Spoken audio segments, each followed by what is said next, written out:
He kind of took a special interest in me, it seemed like, after a few years.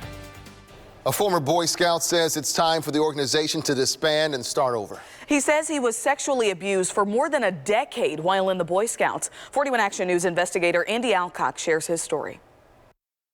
It's hard to even put into words the amount of trauma that I've been through and the amount of counseling. John Hobbs was just 11 years old and a new Boy Scout when he met Assistant Scoutmaster and medical resident Dr. Joe Mackey in 1996. He kind of took a special interest in me, it seemed like, after a few years. When he was 14, Hobbs says Mackey molested him during a fake medical study. And he says Mackey became his personal doctor, prescribed heavy-duty anti-anxiety drugs to John, and gave him hard alcohol. All Hobbs says so Mackey could repeatedly molest him. Did you ever think during that time that what was happening was inappropriate? You know, I didn't. In 2017, Mackey pled guilty to one sodomy count for what he did to Hobbs and served just 4 months of a 5-year prison sentence.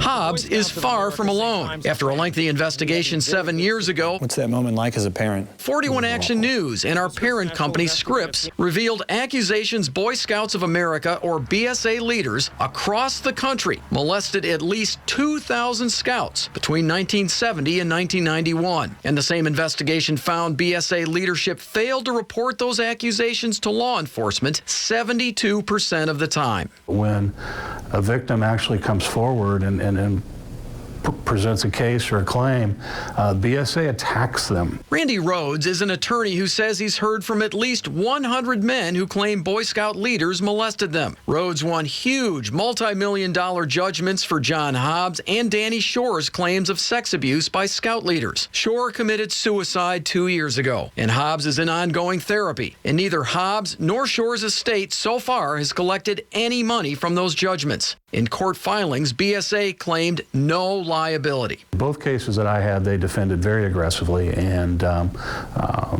did everything they could to get out of the case. BSA declined our request for an on-camera interview. However, in a written statement, it says in part, the Boy Scouts of America is working with experts and exploring all options available so we can live up to our social and moral responsibility to fairly compensate victims who suffered abuse during their time in scouting. One possibility BSA is considering is filing bankruptcy. There may be a bright side to if there is a bankruptcy. Rhodes says a bankruptcy could force BSA to compensate victims and to restructure. Hobbs has inside knowledge of BSA both as a scout and working for the organization as an adult. BSA statement says any changes to the organization would be done while also ensuring that we carry out our mission to serve youth, families, and local communities. Do you think this organization is still salvageable? Do you think it can serve that mission in a positive way? As it stands today, no. BSA leaders say at this point, no decisions have been made about a possible restructuring.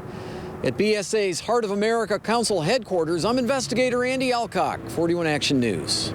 The BSA says the organization has mandatory training for all volunteers, background checks. They've banned one-on-one interactions and even enacted mandatory reporting to law enforcement of inappropriate behavior. The Scouts also have a 24-hour-a-day, 7-day-a-week helpline, all to access counseling and help needed to report problems.